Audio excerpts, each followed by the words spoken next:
Es esmu Nacionālā psihiskās veselības centra klīnikas Veldre vadītājs. Mana ikdiena paiet šeit, Veldres ielā, ārstējot pacientus nodaļā, neirožu un trauksmes nodaļā. Patīk darbs ar cilvēkiem, un tam noteikti ir jābūt šai jomā, ja? Jo te savādāk nevar. Te pats galvenais ir, un to arī mēs mācām jauniem doktoriem, ka ja ir šī pirmā saruna, ja tu līdz galam iedziļinies, tu izjautā visu, ja, tad, protams, ka pacients faktiski izstāstīs visus savus simptomus un pateiks visu, un varēs to saprast, un pēc tam būs ļoti daudz vieglāk arī ārstēt. Rutīna šeit nav, un katram pacientam mēģinam atrast to piemērotāko.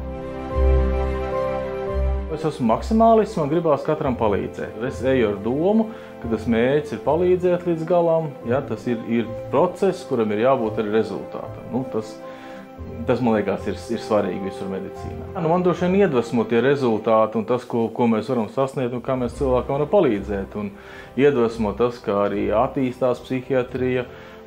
Es esmu psihiatrijas tāds advokāts, ja, es priecājos, ka attīstās jaunas tehnikas, jaunas metodas, attīstās attieksme pret pacientiem mainās, ja, ka tas viss virzās virzienā, ka mēs esam kārtīga medicīnas joma, bāzes zinātne, kur mēs varam palīdzēt un tas iedvesmo. Ja.